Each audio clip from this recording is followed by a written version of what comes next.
আসসালামু আলাইকুম। কেমন আছেন সবাই? আশা করি আল্লাহর রহমতে অনেক ভালো আছেন। খামার অ্যান্ড খামারি গল্প ইউটিউব চ্যানেলের পক্ষ থেকে আমি সিফাত আছি আপনাদের সাথে।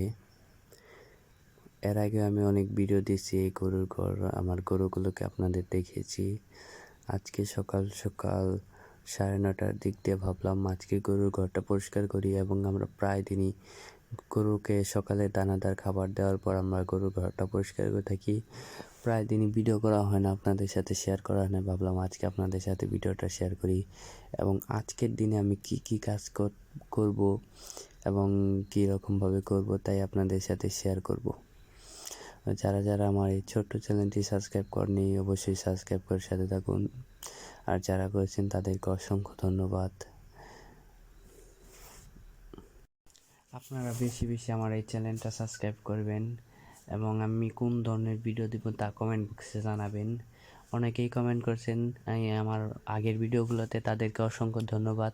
আর যারা যা বুঝতে পারবেন না তা কমেন্ট করে, দরকার পড়লে আমি পরবর্তীতে আবার ভিডিও দেব, আপনাদের সাথে ভিডিওগুলো শেয়ার করব। এবং গরুর ঘর পরিষ্কার রাখবেন সবাই, এবং ভালো একটা গরুর ঘর দিলে আপনার কাজ অনেক অংশে কমে যাবে এবং কম খরচে। এরপরে কিভাবে ঘর দিবেন এটা আমি আসলে বুঝিয়ে দেওয়ার চেষ্টা করব, এবং আমার ঘরটা দিতে অনেক টাকা খরচ হয়েছে এবং কীভাবে আপনি কম টাকায় দিতে পারবেন তা সম্পর্কে আমি জানাবো।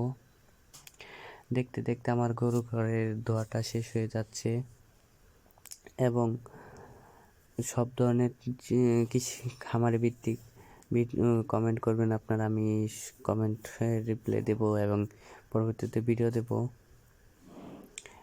দেখতে দেখতে গরুর ঘরে কাজ শেষ আমার, এবং আমি গরুর জন্য মোটা তাজাকরণ খাবার তৈরি করব। দানাদার জাতীয় অনেক ধরনের খাবার দিয়ে আমরা মিক্স করে দানাদার জাতীয় খাবার তৈরি করে থাকি। এইভাবেই আমরা প্রতি বছর গরুকে লালন পালন করি এবং গরুর দানাদার জাতীয় খাবার দিয়ে থাকি।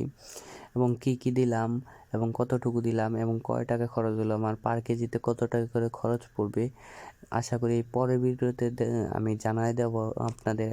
পরের ভিডিওতে আমি এই সম্পর্কে আপনাদের দেখাবো কত টাকা খরচ পড়বে প্রতি কেজি আমার এই দানাদার জাতীয় খাবার, এবং আমি কোন ধরনের গরু কিনছি, কত টাকাতে কিনছি, এটা আপনাদের জানিয়ে দেওয়া হয়নি। এই পরের ভিডিওতে সবই জানিয়ে দেব। এবং এক গরুকে কতটুকু করে দানাদার জাতীয় খাবার দিবেন আপনি।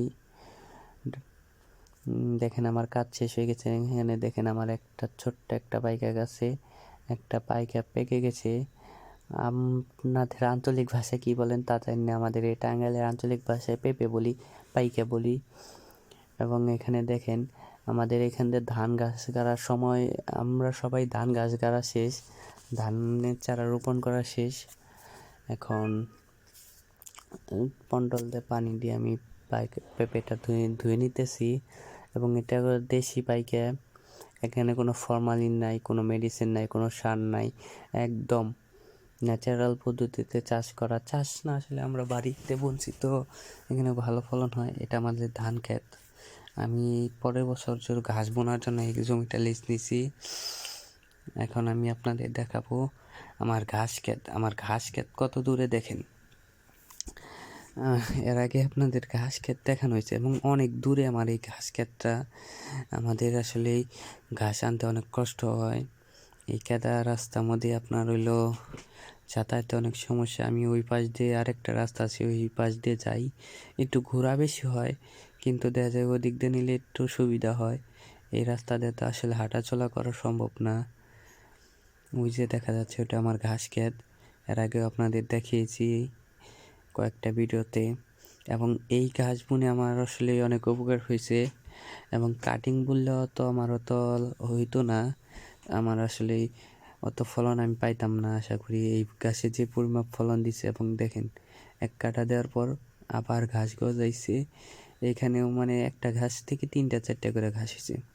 এখানেও মোটামুটি 8-10 দিনের মতো খাইতে পারবো সেই গাছ। আবার 8-10 দিনের মধ্যে ওই পাশে আমার গাছ খিলানোর উপযোগ্য হয়ে যাবে। মোটামুটি 30 থেকে 35 দিনের মাথায় গাছ বড় হয়ে যায়। আমার ক্ষেতটা 16% তো, ওই পাশে সস গাছ বোনা আছে 2%, 14% ঘাস বোনা এখানে। এবং আমার 4টা গরুর জন্য মোটামুটি চাহিদা পূরণ করতে পারি। আপনারা যদি পারেন তাহলে ঘাসের জমিগুলো আপনার খামার কিংবা বাড়ির সাথে রাখবেন, তাহলে আপনাদের পরিশ্রম কম হবে। আমাদের ঘাসের বোঝা বানতে এবং মাথায় নেওয়া শেষ। ওই যে দেখা যাচ্ছে আমার ঘাস ক্ষেত। এবং সবাই ভালো থাকেন, সুস্থ থাকেন। দেখেন এই যে এটা আমার চাচাতো ভাইয়ের জমি, প্রচুর পরিমাপ ফলন হয়েছে। সবাইকে আল্লাহ হাফেজ, দেখাবেন নতুন ভিডিওতে। আসসালামু আলাইকুম।